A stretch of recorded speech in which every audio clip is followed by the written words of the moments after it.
وہ بات کروانا چاہتی ہے جس کے لیے آئین اور قانون میں ترمیم کی ضرورت ہے. تو ڈائلاگ میں جبر نہیں ہوتا. اگر وہ جبر سے کریں گے تو ریاست جبر ایکسیپٹ نہیں کرتی. دوسرا حل کیا ہے؟ دوسرا حل ہے بیٹھ کے ڈائلاگ کریں کالعدم پارٹی کے ساتھ. اس کے لیے یہ ہے کہ جی آپ موڈ کے بارے میں طے کر سکتے ہیں کہ مہاجرین کی ریپرزنٹیشن کا موڈ کیا ہو, اس پہ بات ہو سکتی ہے. سر لیکن ان کو کالعدم, سوری سر میں آپ کی بات کاٹ رہی ہوں, مگر ان کو تو کالعدم قرار دے دیا گیا. اب کالعدم جماعت کے ساتھ بیٹھ کے مذاکرات کیسے ہو سکتے ہیں؟ آپ کی حکومت نے ان کو کالعدم قرار دے دیا. نہیں دیکھیں جی, بات کالعدم تو ہماری حکومت نے نہیں, ان کو تو کالعدم قرار دیا ان کی سپریم کورٹ نے. وہ آزاد کشمیر کی سپریم کورٹ نے ان کو کالعدم دیا نا. پاکستان کی سپریم کورٹ نے یا پاکستان کی گورنمنٹ نے تو کالعدم نہیں قرار دیا. لیکن for the larger interest of Kashmir issue, in the larger interest of the Kashmir issue, میری قیادت نے کہا کہ ڈائلاگ ہو کے اس کو ریزالو کرنا چاہیے. آپ یہ دیکھیں کہ جو ہاسٹیلٹیز پاکستان میں کریٹ ہوتی ہیں وہ ایٹ دی بیہسٹ آف ہندوستان ہوتی ہیں, بلوچستان میں ہوں یا کے پی کے میں ہوں. اور ابھی یہ کچھ لوگ میرا خیال ہے ان کے اعلی کار بن کے انریسٹ کرنا چاہتے ہیں. اس کے لیے ریاست اور پاکستان کی جو جماعتیں ہیں وہ قطعاً اس بات کی اجازت. ٹھیک ہے سر, سندھ کی اگر میں آپ سے بات کرنا چاہوں کہ وزیر اعلیٰ سندھ کی تبدیلی بھی زیر غور ہے؟ میرے نالج میں نہیں ہے یہ. میں تو ابھی کئی دنوں سے گلگت میں بیٹھا ہوں, میرا تو کسی سے رابطہ ہی نہیں ہے, تو میں اس سے کوئی کمنٹ نہیں کر سکتا. اور جو ایم کیو ایم کہہ رہی ہے کامران ٹسوری ہماری ریڈ لائن ہے, ان کو بھی واپس لے کر آئیں. دیکھیں جی, میں تو آئی ایم آؤٹ آف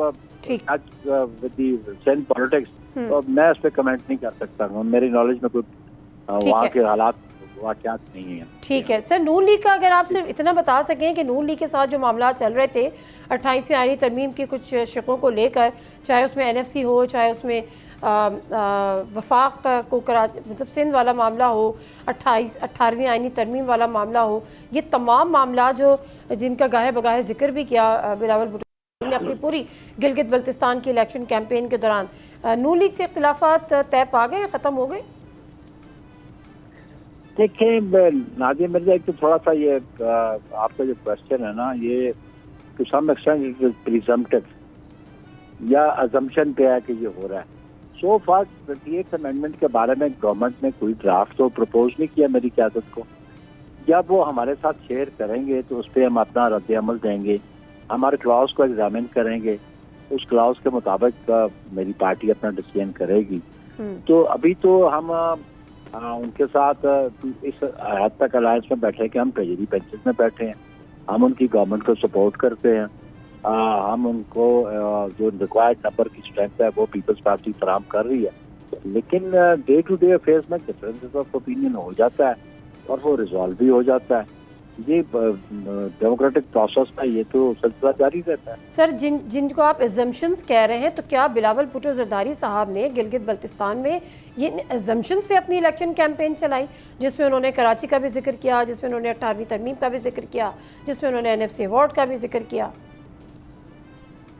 دیکھیں ایزمپشن پہ تو نہیں کیا, بات بڑی سیدھی تھی کہ کراچی کے ایشوز جو ایم کیو ایم ریز کرتی ہے اس کو چیئرمین نے رسپونڈ ہی کرنا تھا. وہاں پہ آپ 2/3 میجورٹی پہ بیٹھے ہوئے ہیں, اور وہ جو ایشو ریز کرتے ہیں ٹھیک ہے کہ جی کراچی کو وفاق کے نیچے دے دیا جائے, تو آپ ذرا آئین کو دیکھ لیں کہ کسی ایگزیکٹو آرڈر کے نیچے کسی صوبے کے حصے کو دوسرے صوبے میں یا کسی اور جگہ اس کو گورننس کے لیے لے جا سکتے ہیں. آپ کائنڈلی ریڈ یور ٹھیک ہے بالکل کانسٹیٹیوشن. تو you need 2/3 majority in both houses. یہ 14 ممبروں سے پاکستان کے آئین کو ایم کیو ایم امینڈ کروانا چاہتی ہے. آیا اس پوزیشن میں ہے؟ پھر یہ آیا ایم کیو ایم اس پوزیشن ہے کہ 2/3 میجورٹی کا ریزولوشن سندھ اسمبلی سے پاس کرائیں؟ یہ ساری جو ہے نا یہ خام خیالیاں ہیں, یہ گیلری ہے, یہ ساری گیلری پلینگ ہے. ٹھیک ہے, آخری سوال, گلگت بلتستان میں جس طرح سے آپ یہاں پر اتحادی ہیں اسی طرح سے نون لیگ اور پیپلز پارٹی مل کر حکومت بنانے کا ارادہ رکھتی ہے؟ یہ فیصلہ میری قیادت کرے گی کہ کس کے ساتھ مل کے ہم گورنمنٹ بنائیں گے. یا نون لیگ کی قیادت بیٹھ کے فیصلہ کرے گی.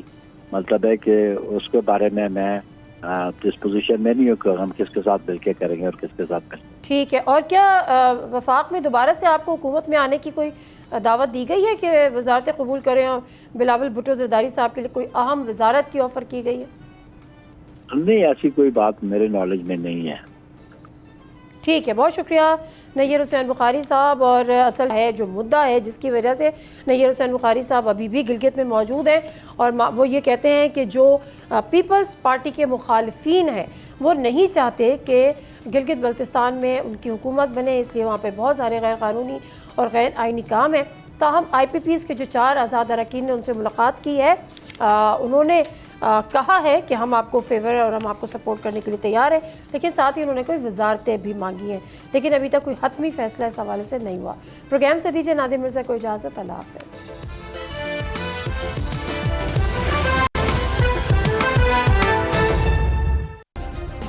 سبسکرائب کریں اور بیل دبائیں تاکہ کوئی خبر رہ نہ جائے.